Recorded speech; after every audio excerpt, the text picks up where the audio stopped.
মাত্র 2 ঘন্টারই তো ব্যাপার, তুমি এত ঘাবড়াচ্ছ কেন? এই অবস্থায় আমি বাপের বাড়ি যাব না, আমি এখানেই থাকি। আমি যেটা বলছি তুমি ঠিক সেটাই করবে, চুপচাপ চলো আমার সাথে।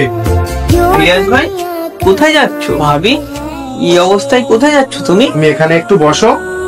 আরিফ ভাই একটু সাইডে আসো, বলছি পুরো ব্যাপারটা। তুমি তো জানো আমার ওয়াইফ প্রেগনেন্ট, ডাক্তার বলেছে 50,000 টাকা খরচা হবে, 50,000। আর যেসব ওষুধ লাগবে তার জন্য আবার এক্সট্রা আলাদা খরচ। এই জন্যই আমি প্ল্যান করেছি ওকে বাপের বাড়ি রেখে আসবো, তারপর সব খরচা ওর বাপের বাড়ির লোকজন করবে, সাথে ওর দেখাশোনা করবে, আর আমার পুরো খরচাটাও বেঁচে যাবে। না ভাই, তুমি এটা ভুল করছো। বিয়ের পর স্বামীর কর্তব্য স্ত্রীর সম্পূর্ণ দায়িত্ব নেওয়া। আর ভাই, এইসব চালাকি করে টাকা কখনোই বাঁচানো যায় না। যদি স্ত্রীর জন্য খরচ করো তাহলে আল্লাহ তোমার অর্থ সম্পদে আরো বেশি বরকত দান করবে। তোমার ওয়াইফের কষ্টের দিনগুলিতে তুমি যদি তার পাশে থাকো তাহলে সে তোমার খিদমত সারা জীবন মনে রাখবে। তাই এইরকম অবস্থায় স্ত্রীকে কখনোই বাপের বাড়ি পাঠিও না।